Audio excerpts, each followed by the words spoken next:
مہناز نے فلیٹ کے دروازے پر دستک دی تو شاہمیر نے دروازہ کھولا۔ مسکراتے ہوئے فلیٹ میں داخل ہوئی اور کہنے لگی، اتنی رات کو آپ نے مجھے کیوں بلایا؟ آپ کو پتہ ہے ٹائم کیا ہو رہا ہے؟ 12 بجنے والے۔ آپ کی کال آئی تھی، آپ خود ہی مجھ سے ملنے آ سکتے تھے۔ وہ سنجیدگی سے اس کی طرف دیکھتے ہوئے کہنے لگی، نہیں میری جان۔ یہ کہتے ہوئے ایک دم سے اس کے بازو سے پکڑ کر اسے اپنے سینے سے لگا گئی۔ حالانکہ وہ پہلے بھی ملتے رہتے تھے مگر سلام سے زیادہ ان دونوں کے درمیان کچھ بھی نہیں ہوتا تھا۔ آپ نے مجھے کیوں بلایا ہے؟ شاہمیر وہ عجیب انداز میں اس کی طرف دیکھتے ہوئے کہنے لگی۔ چلو نا بتاتا ہوں۔ وہ فلیٹ کو اچھی طرح لاک لگاتا ہوا اس کے بازو سے پکڑ کے اسے اندر لے کے آ گیا۔ جیسے اسے ڈرائنگ روم میں لے کے آیا تو سامنے شاہمیر کے کچھ دوست بیٹھے ہوئے تھے۔ یہ کون ہیں؟ اس نے حیرت سے شاہمیر کی طرف دیکھا۔ اگر آپ کے دوست آئے ہوئے تھے تو آپ کو مجھے نہیں بلانا چاہیے تھا، وہ نرمی سے بولی۔ میں ماما کو بھی نہیں بتا کے آئی۔ وہ بہت زیادہ گھبرا رہی تھی۔ اس کے دوستوں کی نگاہیں اپنے وجود کے آر پار ہوتی محسوس ہونے لگی۔ کوئی بات نہیں، مما کو نہیں بتا کے آئی، خود ہی تمہاری مما کو پتہ چل جائے گا۔ وہ بغور اس کے وجود کو دیکھنے لگا اور اسے شاہمیر کی نگاہیں اپنے وجود کے آر پار ہوتی محسوس ہونے لگی۔ شاہمیر، سب ٹھیک تو ہے نا؟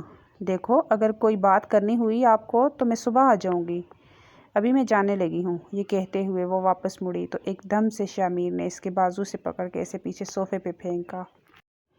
وہ گھبرا گئی۔ کیا کر رہے ہیں آپ شاہمیر؟ باقی سارے دوست ہنسنے لگے تھے۔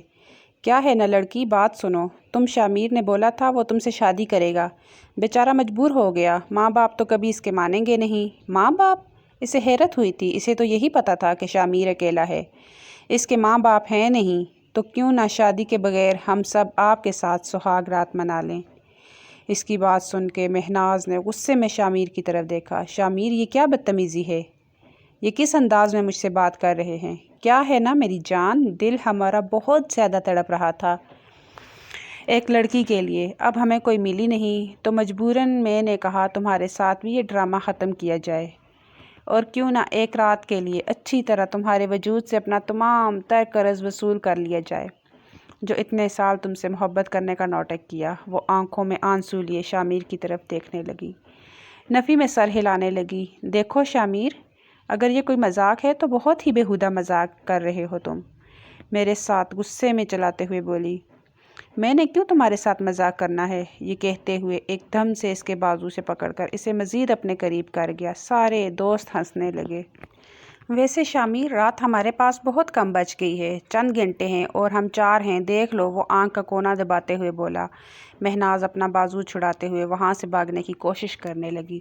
چھوڑو مجھے گھٹیا انسان، خبردار تم نے مجھے ہاتھ لگانے کی کوشش کی، چھوڑو مجھے۔ وہ غصے میں اپنے بازو کو چھڑانے کی کوشش کرنے لگی۔ مجھے جانا ہے یہاں سے، آج کی رات تو بالکل نہیں جانے دوں گا۔ دیکھو شاہمیر، تم جانتے ہو میری مما بیمار ہے، میں یہاں پہ نہیں رک سکتی، جانے دو مجھے۔ باپ بھائی تو ہے نہیں تمہارے پاس، جتنی آوارہ ہو تم، تمہاری ماں بھی کسی کو گھر پہ بلا لے گی۔ اگلے ہی لمحے اس نے زوردار تمانچہ شاہمیر کے منہ پر رسید کیا۔ غلیظ گھٹیا انسان، اگر مجھے ذرا بھی اندازہ ہوتا، مجھے ذرا بھی بھنک پڑ جاتی کہ تم اتنے نیچ اور گرے ہوئے گھٹیا انسان ہوگے تو کبھی میں تمہارے ساتھ تعلق ہی نہ رکھتی۔ یہ کہتے ہوئے وہ اسے پیچھے کی طرف دھکا دے گئی۔ اس کا دوست مہناز کا بازو پکڑ کے اپنے قریب کر گیا، مسکراتے ہوئے اسے کہنے لگا، دیکھو حسین لڑکی، ہمیں خوش کرتی جاؤ، اس کے بعد تمہیں جہاں جانا ہوا چلی جانا۔ وہ ایک دم سے اسے پکڑ کے اپنے سینے سے لگا گیا۔ مہناز کو اپنے وجود سے جان نکلتی ہوئی محسوس ہونے لگی۔ مہناز کے گلے میں موجود وہ دوپٹہ اتارنے لگا۔ وہ اسے پیچھے کی طرف دھکا دے گئی۔ خبردار، تم نے مجھے ہاتھ لگانے یا چھونے کی کوشش کی، دور رہو مجھ سے، وہ چلاتے ہوئے بولی۔ تو وہ اس کے گال کو چھوتے ہوئے اس کے لبوں کو انگوٹھے سے ہلانے لگا۔ مہناز اسے دھکا دے کر پیچھے ہونے لگی تو ایک اور وجود سے ٹکرائی، دوسرا اس کا دوست کھڑا ہوا تھا۔ شاہمیر ہنستے ہوئے اس کے پاس آنے لگا۔ وہ نفی میں سر ہلانے لگی۔ میرے ساتھ کچھ مت کرنا شاہمیر، دیکھو میں تمہارے ساتھ بہت برا کروں گی، کسی کو منہ دکھانے کے قابل نہیں چھوڑوں گی۔ پہلے تو ہم تمہیں کسی کو منہ دکھانے قابل نہیں چھوڑیں گے، ایک ہنستا ہوا کہنے لگا۔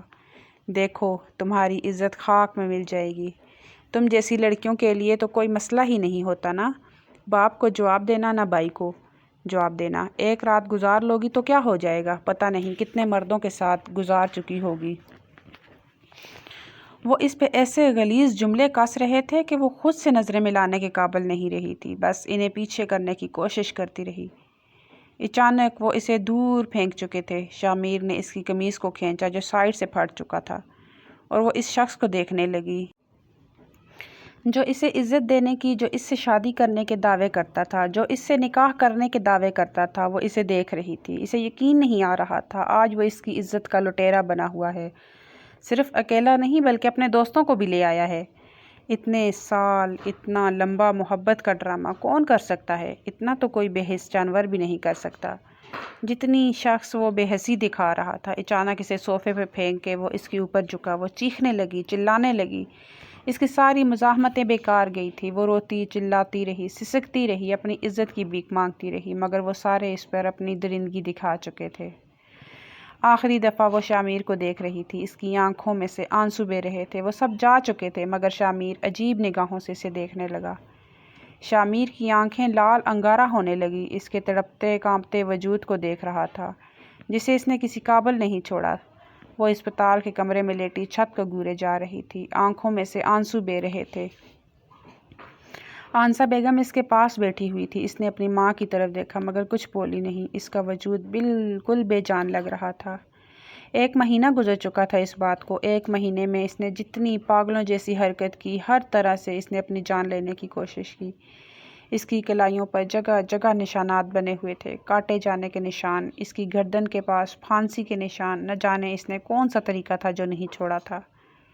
بیٹا، میں نے اب تمہاری کوئی بات نہیں سنی۔ قاسم تمہارے ساتھ نکاح کرنے کے لیے تیار ہے۔ اس نے اپنی ماں کی طرف دیکھا اور نفی میں سر ہلانے لگی۔ بیٹا، میں مر جاؤں گی، کل کو کون تمہارا خیال رکھے گا؟ وہ مرد ہے، وہ سب کچھ جانتا ہے، اس کے باوجود وہ تمہیں قبول کرنے کے لیے تیار ہے۔ وہ نفی میں سر ہلانے لگی۔ کسی مرد پر مجھے یقین نہیں ماما، وہ تمہیں سنبھال لے گا بیٹا، مجھے مرنا ہے۔ آپ کو ایک بات کی سمجھ نہیں آتی؟ مجھے نہیں جینا۔ وہ 5 مرد جنہوں نے مجھے درندگی کا نشانہ بنایا، مجھے اپنے وجود سے گھن محسوس ہوتی ہے۔ میں اپنے آپ کو دیکھ نہیں پاتی، مجھے اتنی گھن آتی ہے اپنے وجود سے۔ ماما، آپ کو اس بات کی کیوں سمجھ نہیں آتی؟ وہ چلاتے ہوئے بول رہی تھی۔ اس کی آواز کپ کپا رہی تھی۔ اس نے اپنی ڈرپس کو نوچ کے پھینکا۔ اس کے ہاتھوں سے خون بہنے لگا۔ آنسا بیگم روتی ہوئی کمرے سے باہر چلی گئی۔ ڈاکٹرز اسے کنٹرول کرنے کی کوشش کرنے لگے۔ وہ ڈاکٹرز کو پیچھے دھکے دینے لگی۔ نہیں، مجھے نہیں جینا، مجھے مرنا ہے، میں نہیں زندگی چاہتی، مجھے مرنا ہے۔ وہ چلا رہی تھی۔ آنکھوں کے گیز سیاہ حلقے پڑے ہوئے تھے۔ اس کے لاکھ ضد کرنے کے باوجود، اس کے لاکھ منع کرنے کے باوجود، آنسا بیگم نے سادگی سے اس کا قاسم کے ساتھ نکاح کر دیا۔ اور اس نے ابھی تک قاسم کو نہیں دیکھا۔ اسے نفرت ہو گئی تھی۔ مجھے لگتا تھا مرد صرف عورت کو جسم سمجھتے ہیں، اس کے سوا کچھ نہیں سمجھتے۔ قاسم اسے لے کے اپنے گھر آ گیا۔ اس نے ابھی تک قاسم سے کوئی بات نہیں کی۔ وہ کمرے میں بیٹھی ہوئی تھی۔ قاسم نے اس کے لیے کھانا نکالا اور اس کے سامنے کھانا رکھا۔ اس نے غصے میں ٹرے کو نیچے پھینک دیا۔ نہیں، مجھے کچھ بھی نہیں کھانا، چلے جاؤ تم یہاں سے، کیوں میرے پاس بیٹھے ہوئے ہو؟ خدا کے لیے چلے جاؤ، وہ چلاتے ہوئے بولی۔ قاسم اس روتی ہوئی لڑکی کی طرف دیکھنے لگا جس کے ہاتھوں پہ، جس کے چہرے پہ ہر جگہ نشانات بنے ہوئے تھے۔ اس کا پورا وجود کپ کپا رہا تھا۔ قاسم نے آہستگی سے اس کے ہاتھ کو پکڑ کے اس کے گرد بازو حائل کر کے اسے اپنے سینے سے لگا لیا۔ چھوڑو مجھے، پیچھے ہٹو۔ وہ اسے پیچھے کرنے کی کوشش کرنے لگی۔ اسے پتہ نہیں کیا ہو رہا تھا۔ ایک مرد کا لمس اس کے پورے وجود میں آگ لگا رہا تھا۔ ریلیکس ہو جاؤ۔ اس کے چہرے کو اپنے ہاتھوں کے پیالے میں بھر لیا تھا۔ کوئی تمہیں کچھ نہیں کہتا، چلے جاؤ، مجھے نفرت ہے تم سے بھی، باقی مردوں سے بھی، باقی مردوں سے بھی نفرت ہے۔ وہ رو رہی تھی، سسک رہی تھی۔ اچانک اسے وومٹنگ محسوس ہوئی۔ وہ اپنے منہ پہ ہاتھ رکھے ہوئے واش روم کی طرف چلے گی، کھانسنے لگی۔ اسے بہت شدید وومٹنگ ہو رہی تھی۔ وہ اس کے پیچھے آ کے کھڑا ہو گیا۔ عجیب نگاہوں سے اسے دیکھنے لگا۔ کافی وقت بعد وہ بے حال ہوتی آ کے بیڈ پہ لیٹ گئی۔ آنکھوں کے سامنے ہر چیز گھومتی ہوئی نظر آنے لگی۔ قاسم اس کے پاس بیٹھا ہوا تھا۔ آہستگی سے اس کا ہاتھ کو پکڑا۔ ریلیکس ہو جاؤ، میں آپ کو سنبھال لوں گا، آپ پریشان مت ہو۔ یہ تکلیف ایسی ہے جو اتنی آسانی سے آپ کے پاس سے نہیں جائے گی، لیکن میں کوشش کروں گا کہ آپ کو اس اذیت اور تکلیف سے نکال دوں گا۔ اس نے قاسم کے گریبان سے پکڑ لیا اور چلاتے ہوئے کہنے لگی، بتاؤ مجھے بھی تو پتہ چلے، تم کس طرح مجھے اس تکلیف سے نکالو گے؟ میں کبھی اس تکلیف سے نہیں نکل پاؤں گی۔ تم مرد کبھی اس تکلیف کو نہیں سمجھ سکتے۔ مجھے زیادتی کا نشانہ بنایا گیا ہے، میرے وجود کو درندوں کی طرح نوچا گیا۔ تمہیں اس بات کی سمجھ نہیں آتی؟ وہ قاسم پہ چلا کر بہت شدت سے رونے لگی۔ قاسم نے نرمی سے اس کے گرد بازوؤں کا حصار قائم کر لیا تھا۔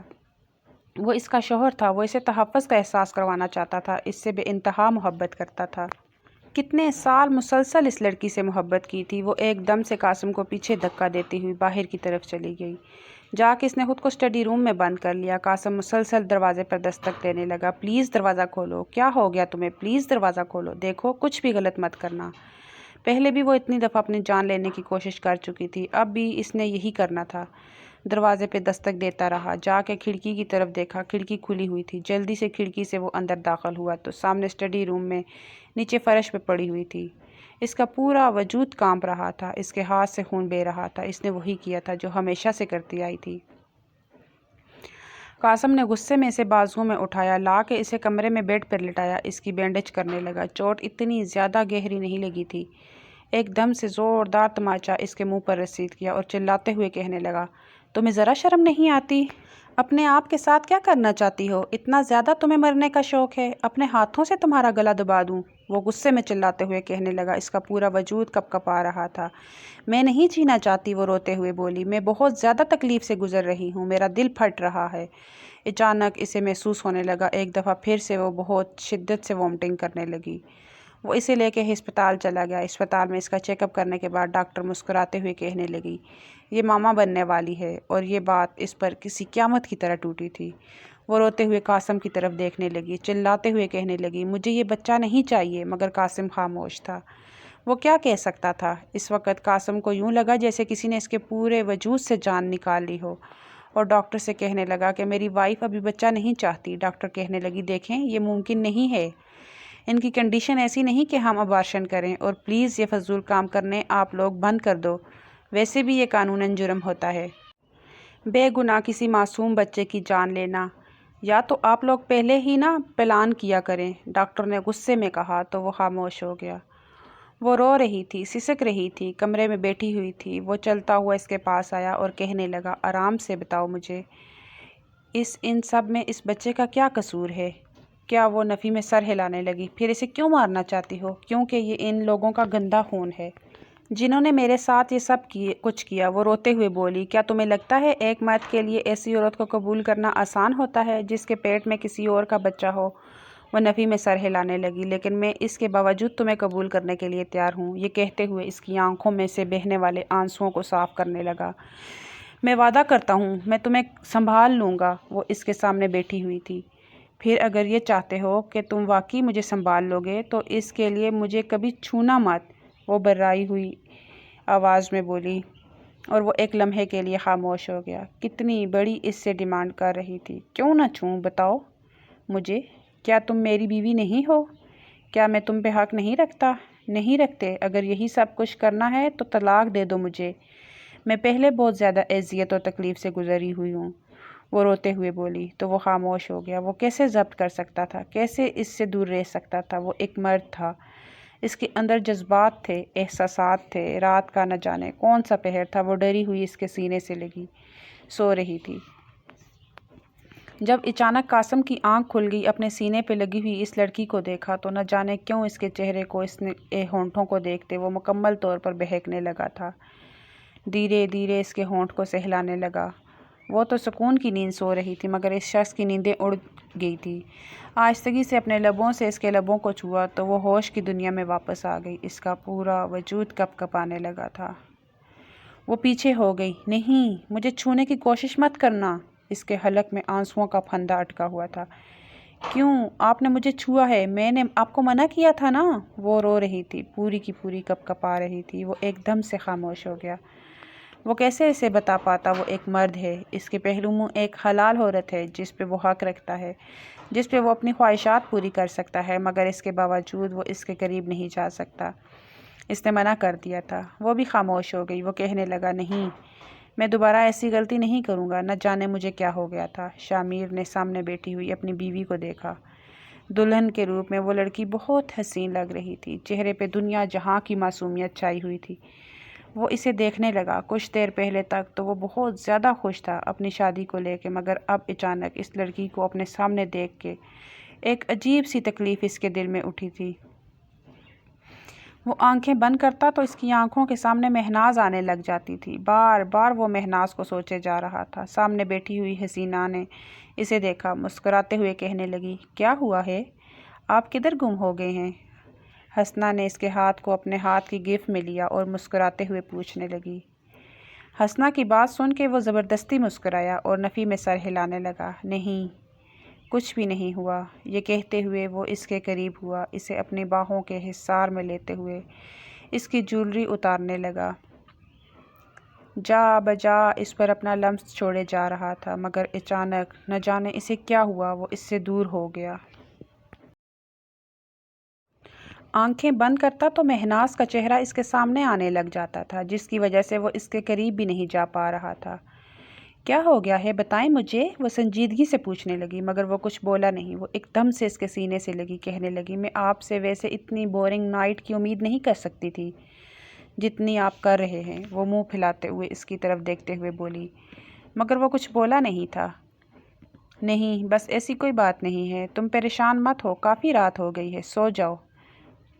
تم کیا مطلب سو جاؤں؟ آپ کو سونے کی پڑی ہوئی ہے؟ اور مجھے یہ کہتے ہوئے وہ آگے سے کچھ بول ہی نہیں تھی۔ وہ ایک دم غصے میں اس کی طرف دیکھتے ہوئے کہنے لگا، کیا چاہتی ہو تم؟ ہاں بتاؤ۔ وہ غصے میں اپنی شرٹ کو اتار کے پھینکنے لگا۔ تمہیں ابھی دیتا ہوں جو کچھ تمہیں چاہیے۔ وہ خون خوار نگاہوں سے اس کی طرف دیکھتے ہوئے اس کے اوپر جھک گیا۔ وہ رونے لگی، اس کی آنکھوں میں سے آنسو بہنے لگے۔ وہ شامیر سے ایسے رویے کی امید نہیں کر سکتی تھی۔ اس کے پورے وجود میں درد کی تیزیں اٹھنے لگی۔ اس وقت اسے شامیر کوئی درندہ لگ رہا تھا جو اتنی بری طرح سے اس کے ساتھ پیش آ رہا تھا۔ اتنی بری اس کی حالت ہو گئی، شامیر نے جھٹکے سے اسے خود سے دور کیا اور کمرے سے باہر چلا گیا۔ کیسی طبیعت ہے تمہاری؟ وہ جیسے یہ اٹھ کے بیٹھی تو وہ اس کے لیے ناشتہ لے کے آ گیا، مگر وہ کرنا نہیں چاہتی تھی۔ مجھے کچھ بھی نہیں کھانا، پلیز مجھے اکیلا چھوڑ دیں، کمرے سے باہر چلے جائیں، آپ کمرے میں مت آیا کریں۔ وہ سنجیدگی سے اس کی طرف دیکھتے ہوئے بولی تو وہ حیرت سے اس کی طرف دیکھنے لگا۔ کیوں نہ کمرے میں آیا کروں؟ اس کی گال کو چھوتے ہوئے بولا۔ بس مجھے نہیں پسند۔ کیوں نہیں پسند؟ شوہر ہوں تمہارا، اتنا تو حق رکھتا ہوں کہ تمہارے پاس آؤں۔ وہ سنجیدگی سے بولا، اس کے حلق میں آنسوؤں کا پھندہ اٹکا ہوا تھا۔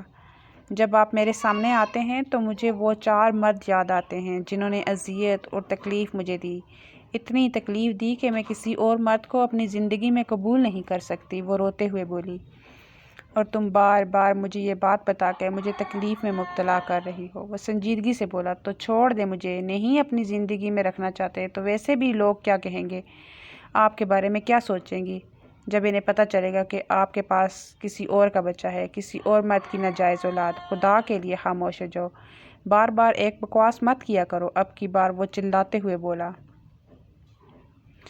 اگلے ہی لمحے اسے احساس ہوا تو فوراً سے خاموش ہو گیا۔ مجھے پتہ ہے آپ کو مجھ پہ غصہ آئے گا، اسی وجہ سے کہتی ہوں اس رشتے کو ختم کر دیں۔ نہیں ختم کروں گا، اور اس بچے کو اپنا نام دوں گا، کبھی کسی کو یہ پتہ نہیں چلے گا کہ یہ بچہ کس کا ہے، آئی سمجھ؟ یہ کہتے ہوئے ایک دم سے اسے اپنے سینے سے لگا گیا تھا۔ اس سے آگے وہ کچھ نہیں کرتا تھا۔ وہ ہر طرح سے اسے محبت دینے کی کوشش کرنے لگا۔ دن گزرتے جا رہے تھے، ہر گزرتے دن کے ساتھ وہ بدلتی جا رہی تھی۔ وہ لان میں کھڑی ہوئی پھولوں کو دیکھ رہی تھی۔ آج اس کے پاس آیا، پیچھے سے اسے ہگ کرتا ہوا اس کی گردن پہ اپنے لب رکھے تو اس نے مڑ کے سامنے کھڑے ہوئے شخص کی طرف دیکھا۔ قاسم، وہ اوپر والا پھول مجھے توڑ کے دیں؟ وہ گلاب کے پھول کی طرف اشارہ کرتے ہوئے بولی۔ قاسم نے اسے پھول توڑ کے دیا اور اس کے بالوں میں لگا دیا۔ بہت خوبصورت لگ رہی ہو، اب پھول کی جگہ پہ آیا ہے، وہ مسکراتے ہوئے بولا تو وہ اس بات میں سر ہلاتے ہوئے آہستگی سے اس کے قریب ہوئی۔ اس کے کندھے سے سر ٹکاتے ہوئی بولی، آپ بہت اچھے ہیں، آپ مجھے تکلیف سے نکالنے کی کوشش کر رہے ہیں اور مجھے پہلے سے کافی حد تک بہتر فیل ہوتا ہے۔ وہ مسکراتے ہوئے بولی، اللہ نے اسے خوبصورت سے بیٹے سے نوازا تھا اور ان کی شادی کو تقریباً 1 سال ہونے والا تھا۔ اس 1 سال میں اس نے بہت محبت دی تھی، مگر کسی وقت اس کی حالت ایسی ہو جاتی جو ناقابل برداشت ہوتی، جس سے وہ برداشت نہیں کر پاتا تھا۔ وہ کمرے میں آیا، آہستگی سے اس نے بیبی کاٹ میں لیٹے ہوئے اپنے بیٹے کو اٹھایا اور سینے سے لگاتا ہوا کہنے لگا، تمہیں پتہ ہے مجھے یہ بہت پیارا ہے، میں اسے بہت قریب سے محسوس کرتا ہوں، وہ مسکراتے ہوئے بولا۔ تب وہ بھی مسکرانے لگی۔ میں کبھی اسے یہ نہیں پتہ لگنے دوں گا کہ میں اس کا سگا باپ نہیں ہوں، اور وہ کبھی وعدہ کرو کہ تم بھی اسے یہ نہیں بتاؤ گی کہ میں اس کا سگا باپ نہیں ہوں۔ بلکہ اس کو تو کیا دنیا کے کسی شخص کو، دنیا میں کسی بھی شخص کو نہیں پتہ چلے گا کہ میں اس کا سگا باپ نہیں ہوں۔ اسے حوصلہ دینے کی کوشش کرنے لگا۔ شکریہ قاسم، مجھے سنبھالنے کے لیے، یہ کہتے ہوئے وہ مسکرا رہی تھی۔ رات کا نہ جانے کون سا پہر تھا جب وہ اپنے بالوں کو مٹھیوں میں دبوچے چلائے جا رہی تھی۔ آج پھر وہ خواب آیا تھا جس نے اس کے ہر زخم کو تازہ کر دیا تھا۔ آنکھوں میں سے آنسو بہنے لگ گئے تھے، وہ پیچھے پیچھے ہو رہی تھی۔ قاسم اسے چھونے کی کوشش کرتا، وہ اسے جھٹک دیتی۔ مجھے میرے پاس مت آؤ، دور رہو مجھ سے، خبردار تم نے مجھے چھونے کی کوشش کی، وہ چلا رہی تھی۔ وہ 4 مرد تھے، انہوں نے میرے وجود کو جگہ جگہ سے نوچا ہے۔ وہ رو رہی تھی، سسک رہی تھی اور اسے دیکھنے لگا۔ رونا بند کرو، آہستگی سے اس کے چہرے کو ہاتھوں کے پیالے میں بھرا۔ مجھے تکلیف ہو رہی ہے۔ انہوں نے میرے وجود کو اپنی باہوں میں بھرا ہوا تھا۔ وہ روتے ہوئے، چلاتے ہوئے اسے بتائے جا رہی تھی۔ رونا بند کرو، خدا کے لیے رونا بند کرو۔ وہ آہستگی سے اسے خود سے اور قریب کر گیا تھا، اتنا قریب کر گیا تھا کہ اس کی دھڑکنیں سن پا رہا تھا۔ مگر وہ چلائے جا رہی تھی، اس سے پیچھے پیچھے ہونے کی کوشش کرنے لگی۔ اچانک اسے بیبی کاٹ میں لیٹا ہوا ان کا بچہ رونے لگا۔ وہ غصے میں بیبی کاٹ کے پاس آئی، اس بچے کو اٹھا کے بیڈ پہ پھینکا۔ مجھے نہیں چاہیے، اسے مار دو، اسے کہیں پھینک دو، مجھے یہ نہیں چاہیے، وہ چلاتے ہوئے بولے جا رہی تھی۔ پاگل ہو گئی ہو؟ کیا دماغ خراب ہو گیا ہے تمہارا؟ کیا کر رہی ہو تم؟ اسے پیچھے کرنے کی کوشش کرنے لگا۔ مجھے یہ بچہ نہیں چاہیے، چھوڑ آئیں اس بچے کو کہیں دور، پھینک دیں کہیں، ٹکڑے کر کر کے اسے پھینک کے آئیں۔ آج پھر اس کی ایسی حالت ہو گئی تھی۔ رونا بند کرو، وہ آہستگی سے اس بچے کو سینے سے لگا گیا۔ وہ روئے جا رہا تھا، اسے سینے سے لگاتے ہوئے اسے خاموش کروانے کی کوشش کرنے لگا۔ کافی وقت بعد وہ گویا ہوش کی دنیا میں واپس آئی۔ اب کی بار اس نے پکڑ کے اپنے بیٹے کو سینے سے لگا لیا اور رونے لگی، بہت بری طرح سے رونے لگی۔ میں بہت بری ماں ہوں نا، اپنے بچے کو تکلیف دیتی ہوں۔ وہ کہنے لگا، نہیں، ایسی بات نہیں ہے، رونا بند کرو، پریشان مت ہو، کچھ بھی نہیں ہوتا۔ وہ محبت سے اور اپنائیت سے اسے اپنی باہوں میں بھر چکا تھا۔ وقت گزرنے لگا، ان کی شادی کو 17 سال بیت گئے تھے۔ ان کا بیٹا 16 سال کا ہو چکا تھا، مگر آج بھی وہ ویسی ہی تھی، جوان۔ کہیں سے وہ نہیں لگتا تھا کہ وہ 16 سالہ بچے کی ماں ہے۔ وہ شاپنگ مال میں شاپنگ کر رہی تھی، ساتھ اس کا بیٹا تھا۔ مما، کیا ہو گیا ہے؟ یہ بہت بوڑھیوں والے لگ رہے ہیں، یہ والا ڈریس لینا، یہ آپ پر بہت اچھا لگے گا۔ وہ مسکراتے ہوئے بولا۔ کیا مطلب یہ لوں بیٹا؟ دیکھو تو صحیح، ماں بوڑھی ہو گئی ہے۔ کہاں سے مما؟ ابھی بھی آپ کو بابا کو جب قریب دیکھتا ہوں نا تو مجھے لگتا ہے کوئی چھوٹا بہن بھائی آ جائے گا۔ وہ آنکھ کا کونا دباتے ہوئے بولا۔ شرم نہیں آتی اپنی ماں کے ساتھ ایسی باتیں کرتے ہوئے؟ وہ سنجیدگی سے اس کی طرف دیکھتے ہوئے بولی۔ وہ احمد کے ساتھ چلتی جا رہی تھی، اچانک سامنے سے آتے ہوئے شخص سے اس کی بہت بری طرح سے ٹکر ہوئی تھی۔ اس کے ہاتھ میں موجود سارا سامان نیچے گر گیا۔ اوہ ہو سر، آپ کو نظر نہیں آتا؟ احمد نے غصے میں سامنے کھڑے ہوئے شخص کی طرف دیکھ کر کہا۔ وہ اپنا سامان اٹھا کے جیسے ہی کھڑی ہوئی تو سامنے کھڑے ہوئے شخص کو دیکھ کے ایک دفعہ پھر سے اس کے ہاتھ سے سامان گر چکا تھا۔ 17 سال بعد آج پھر وہ شخص اس کی آنکھوں کے سامنے کھڑا ہوا تھا۔ وہ رات، وہ اس کے تینوں دوست اور اس کے اپنے وجود پر کی گئی زیادتیاں دیکھ کے وہ پوری کی پوری کانپنے لگی تھی۔ وہ نیچے گر گئی، اس کی آنکھوں میں سے آنسو بہنے لگے۔ اسی وقت قاسم بھی وہاں پہ آ گیا، حیرت سے دیکھنے لگا تھا۔ اس نے نیچے گری ہوئی اپنی بیوی کو اٹھا لیا اور سامنے کھڑے ہوئے شامیر کو اس نے خون خوار نگاہوں سے دیکھا تھا۔ فوراً سے اپنے بازوؤں میں اٹھاتا ہوا اسے لے کے اسپتال پہنچ گیا۔ احمد بھی پیچھے پیچھے آ گیا۔ بابا، یہ مما کو اچانک سے کیا ہو گیا تھا؟ وہ سنجیدگی سے اپنے باپ سے پوچھنے لگا، مگر اس نے احمد کی کسی بات کا جواب نہیں دیا۔ اچانک سے روم سے چلانے کی آوازیں آنے لگی۔ وہ اپنی ساری ڈریس اتار کے پھینک چکی تھی۔ ایک دفعہ پھر سے وہی اس کی حالت ہو گئی جو آج سے 17 سال پہلے ہو جاتی تھی۔ اس کے ہاتھوں سے خون بہنے لگا، ہر چیز اس نے تہس نہس کر دی۔ احمد کمرے میں داخل ہوا، اپنی ماں کو دیکھتے ہی فوراً سے انہیں سینے سے لگا گیا۔ مما، کیا ہو گیا آپ کو؟ مما، اس نے آج تو پہلی دفعہ اپنی ماں کی یہ حالت دیکھی تھی۔ مما، مجھے دیکھیں، مما آپ کو کیا ہوا ہے؟ وہ نرمی سے پوچھنے لگا۔ اس نے کہا۔ احمد کو پیچھے دھکا دے دیا۔ غلیظ گھٹیا انسان، تم بھی دور رہو مجھ سے۔ اپنے بیٹے کے لیے وہ کیسے لفظ استعمال کر رہی تھی، یہ بات تو وہ بھی نہیں جانتی تھی۔ تم بھی ایک گندا خون ہو، دفع ہو جاؤ میری زندگی سے، وہ چلاتے ہوئے بولی تھی۔ اتنے میں قاسم بھی کمرے میں آ گیا۔ بیٹا پلیز تم باہر جاؤ، انہوں نے نرمی سے کہا اور احمد کو وہاں سے بھیج دیا۔ ہوش میں آؤ، پاگل ہو گئی ہو کیا؟ کیا تم کر رہی ہو؟ 17 سال بعد بھی تم اس تکلیف سے گزر گئی؟ وہ سنجیدگی سے اس کی طرف دیکھتے ہوئے بولا تھا۔ وہ رونے لگی تھی، چلانے لگی تھی، مجھے نہیں جینا، میں نے اس وقت بولا تھا نا مجھے مرنا ہے، تم نے کیوں نہیں مجھے مرنے دیا، کیوں میری زندگی میں شامل ہوئے تھے، چلے جاؤ تم بھی، وہ چلاتے ہوئے بول رہی تھی۔ آج پھر میں اسی تکلیف سے گزر رہی ہوں جس تکلیف سے میں اس وقت گزر رہی تھی۔ جو تکلیف میں نے اس وقت برداشت کی تھی، میں آج بھی وہی تکلیف برداشت کر رہی ہوں، وہ روتے ہوئے چلاتے ہوئے بولے جا رہی تھی۔ نکل جاؤ، اس نے غصے میں اس کے کندھوں سے پکڑ کر جھنجھوڑا۔ 17 سال میں نے دن تمہیں اتنی محبت دی، اتنا ٹوٹ کے چاہا، میں نے وہ محبت تم نے خاک میں ملا دی۔ آج مجھے لگا تھا میری محبت نے تمہیں بہت آگے بڑھا دیا، مگر تم آج پھر اس شخص کو دیکھ کے ایسی حالت میں چلی گئی ہو۔ کیوں؟ بتاؤ مجھے۔ تم نے 17 سال میں مجھے ایک دفعہ خود کو ویسے نہیں چھونے دیا جیسے میں تمہیں چھونا چاہتا تھا۔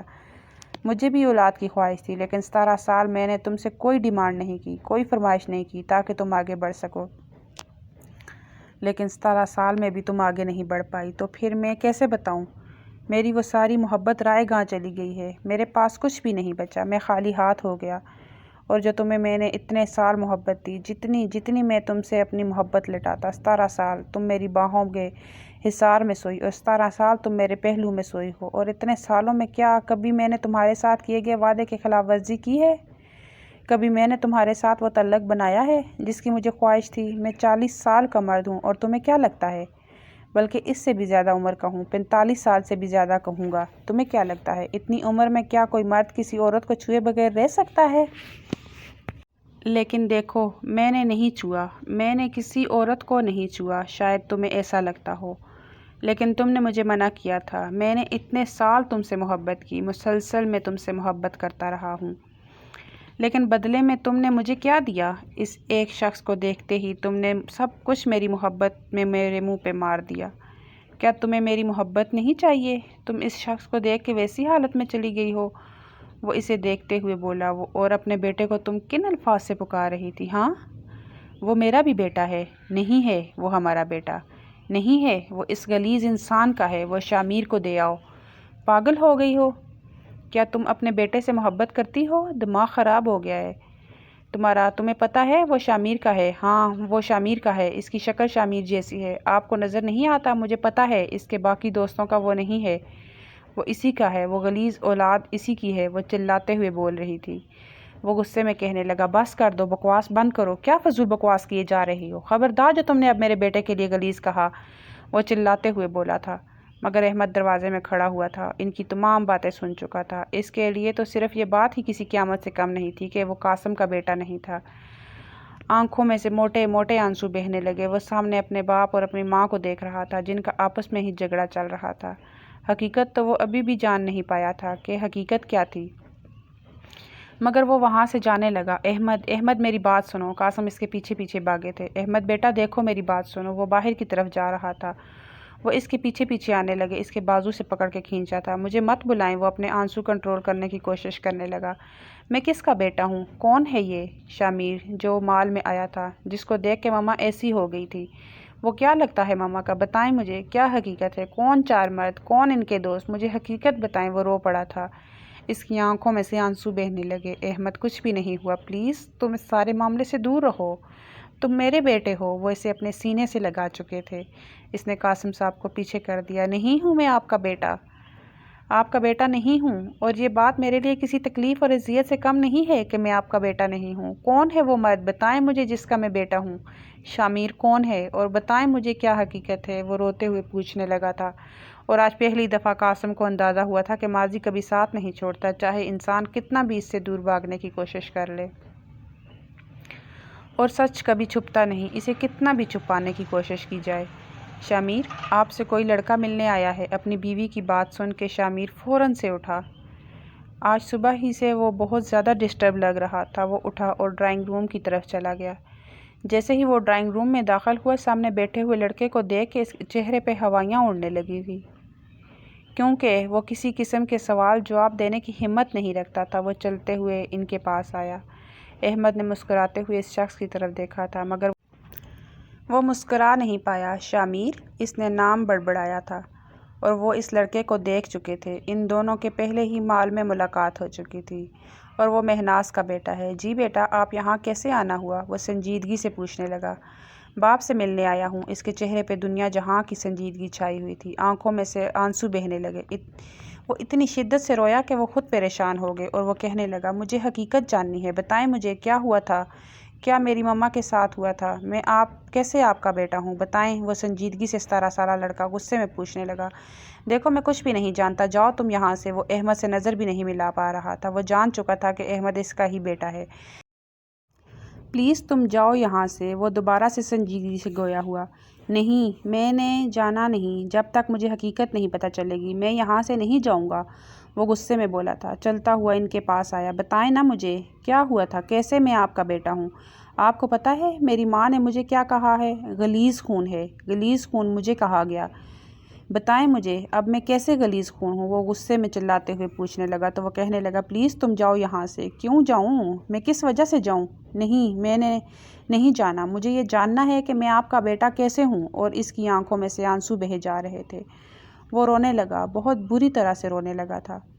مجھے قاسم بابا نے بہت محبت دی۔ آپ کو پتہ ہے میری قسمت پہ رشک کرتے تھے لوگ کہ میرے بابا مجھ سے اتنی محبت کرتے، لیکن وہ تو میرا باپ ہی نہیں۔ میرا سگا باپ تو یہاں پہ بیٹھا ہوا ہے جس کے بارے میں جانتا تک نہیں ہوں۔ کیا ایسا کیا تھا آپ کے اور مما کے درمیان میں رشتہ جو مما آپ کو دیکھ کے ایسے پاگل ہو گئی؟ وہ سنجیدگی سے ان سے پوچھے جا رہا تھا اور وہ کیسے بتا سکتا تھا اپنی حقیقت؟ ایک باپ کیسے اپنے بیٹے کو اپنی حقیقت بتا سکتا تھا؟ وہ شخص تو یہی سوچے جا رہا تھا کہ میں کچھ نہیں جانتا اس بارے میں۔ وہ دوبارہ سے وہی سنجیدگی سے بولے، آپ جانتے ہیں، آپ سب کچھ جانتے ہیں، بس آپ مجھے بتانا نہیں چاہتے۔ بتائیں نا مجھے۔ میں نے تمہاری ماں کے ساتھ زیادتی کی تھی اور تم میری ناجائز اولاد ہو۔ انہوں نے جس سنجیدگی سے اور دل پہ پتھر رکھ کے یہ بات بولی تھی، یہ بات صرف وہی جانتا تھا۔ وہ ہنسنے لگا تھا۔ اچھا، میں آپ کی ناجائز اولاد ہوں؟ اس کی آنکھوں میں سے موٹے موٹے آنسو بہنے لگے۔ وہ گھٹنوں کے بل گرا تھا، جیسے ٹوٹ کے گرا ہو، جیسے اس کے پاس کچھ نہ بچا ہو۔ وہ رونے لگا تھا، بہت بری طرح سے رونے لگا۔ وہ چلتے ہوئے اس کے پاس آئے۔ میری بات سنو احمد، وہ نرمی سے بولے۔ مطلب آپ کو میرا نام بھی پتہ ہے؟ آپ میرے بابا ہیں، مطلب آپ جیسے انسان کا میں بیٹا ہوں جس نے میری ماں کے ساتھ زیادتی کی۔ وہ رو پڑا، بہت بری طرح سے رونے لگا تھا۔ میں ناجائز اولاد ہوں، وہ دوبارہ سے کپ کپاتی ہوئی آواز میں بولا۔ وہ جو میرا باپ نہیں، مجھے ساری زندگی جس نے بیٹا بولا تھا، 17 سال تک مجھے ماں سے زیادہ باپ نے محبت دی، اس کا کیا؟ وہ چلاتے ہوئے بولا، کیوں آپ نے ایسا کیا؟ بتائیں مجھے۔ ان کے قدموں میں بیٹھا بری طرح سے روئے جا رہا تھا۔ پیچھے ہو کے آہستگی سے اسے پکڑا تھا۔ وہ ان کے کندھے سے لگے بہت بری طرح سے رونے لگا تھا کہ وہ اس کا باپ تھا، لیکن مجھے نفرت ہو گئی ہے آپ سے، بہت شدید نفرت۔ اس وقت اسے رونے کے لیے کندھا چاہیے تھا اور وہ نفرت سے اس شخص کے کندھے سے لگا روئے جا رہا تھا۔ مجھ میں جینے کی ہمت باقی نہیں بچی۔ مجھے ایسا لگتا ہے میں اب جینا بھی نہیں چاہتا، مر جانا چاہتا ہوں۔ اتنی بری حالت کر دی آپ نے، مجھے توڑ کے رکھ دیا ہے۔ وہ چلائے جا رہا تھا، روئے جا رہا تھا۔ دیکھو، ریلیکس ہو جاؤ، جانا ہے مجھے یہاں سے، یہ کہتے ہوئے وہ وہاں سے جانے لگے۔ اس کا بازو پکڑ چکے تھے۔ نہیں، میں تمہیں نہیں جانے دوں گا، میری بات سنو۔ وہ غصے میں بازو کھینچتا ہوا وہاں سے چلا گیا۔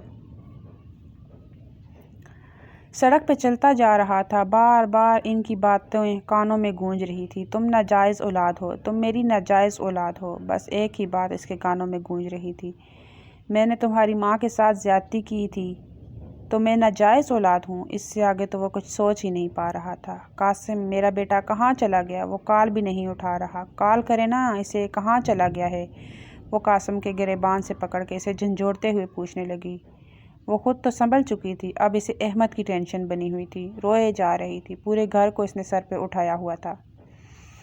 قاسم بار بار احمد کو کال کر رہا تھا، دیکھو میں کال کر رہا ہوں، پریشان مت ہو۔ اسے اپنے ساتھ لگایا ہوا تھا، اس کے کندھے سے لگی رونے لگی تھی۔ مجھے میرا احمد لا دو، میں بہت بری ماں ہوں نا، میں کبھی اسے وہ محبت نہیں دے پائی، مجھے اسے محبت دینی چاہیے تھی۔ میرا احمد کہاں چلا گیا؟ وہ رو رہی تھی، سسک رہی تھی۔ اب کی بار تو وہ چلانے لگی تھی، ایک بات کی سمجھ کیوں نہیں آتی مجھے؟ میرا احمد لا کے دیکھو۔ یار میں کال کر رہا ہوں، ریلیکس ہو جاؤ۔ اسے صوفے پہ بٹھایا اور دوبارہ سے اس کی کال ملانے لگا۔ کافی وقت بعد دیکھا ہے نان نمبر سے کال آنے لگی۔ اس نے جیسے ہی کال پک کر کے موبائل کان سے لگایا تو اسے اندازہ ہوا کہ احمد کے ساتھ حادثہ پیش آیا ہے، وہ ہاسپٹل میں ہے۔ اس نے اپنی بیوی کی طرف دیکھا۔ کیا ہوا ہے؟ میرا احمد ٹھیک تو ہے نا؟ بتاؤ مجھے، تم کچھ بول کیوں نہیں رہے؟ وہ روتے ہوئے پوچھنے لگی۔ اس کے ایکسیڈنٹ ہوا ہے، وہ ہاسپٹل میں ہے۔ اور یہ سن کے وہ چلانے لگی، نہیں ایسا نہیں ہو سکتا، میرے بیٹے کے ساتھ کچھ بھی نہیں ہو سکتا۔ وہ رو رہی تھی، سسک رہی تھی۔ بولا فوراً سے اسپتال پہنچنا ہے۔ وہ مشینوں میں جکڑے ہوئے اپنے بیٹے کے وجود کو دیکھتی ہوئی بری طرح سے رونے لگی۔ وہ کہاں چلا گیا تھا؟ دیکھو رونا بند کرو، تم اپنے آپ کو سنبھالو، کچھ بھی نہیں ہوگا ہمارے بیٹے کو۔ یہ کہتے ہوئے اسے اپنے سینے سے لگا لیا۔ جب اسے وہاں سے شامیر آتا ہوا دکھائی دیا، شامیر کو دیکھتے ہی اس کی آنکھوں میں سے مزید آنسو بہنے لگے۔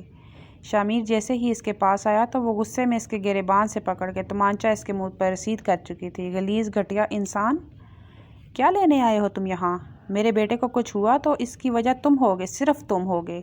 سارا الزام میں تمہیں دوں گی، چلے جاؤ یہاں سے۔ کیوں تم یہاں آئے ہو؟ کیا لینے آئے ہو؟ وہ چلاتے ہوئے اس سے پوچھنے لگی، مگر وہ کچھ بولا نہیں تھا۔ میں تم سے معافی مانگنے آیا ہوں۔ کس چیز کی معافی؟ وہ تکلیفیں جو میں نے برداشت کی ہیں، ان کی معافی مانگنے آئے ہو؟ میں تمہیں کبھی بھی معاف نہیں کروں گی، چلے جاؤ یہاں سے۔ اب کی بار وہ چلاتے ہوئے بولا، نہیں میں نے کہیں نہیں جانا جب تک تم مجھے معاف نہیں کرو گی۔ قاسم اس سے بولو کہ چلا جائے یہاں سے، میں نے کبھی بھی اسے معاف نہیں کرنا۔ اچھا کیا لگتا ہے معافی اتنی آسان ہوتی ہے؟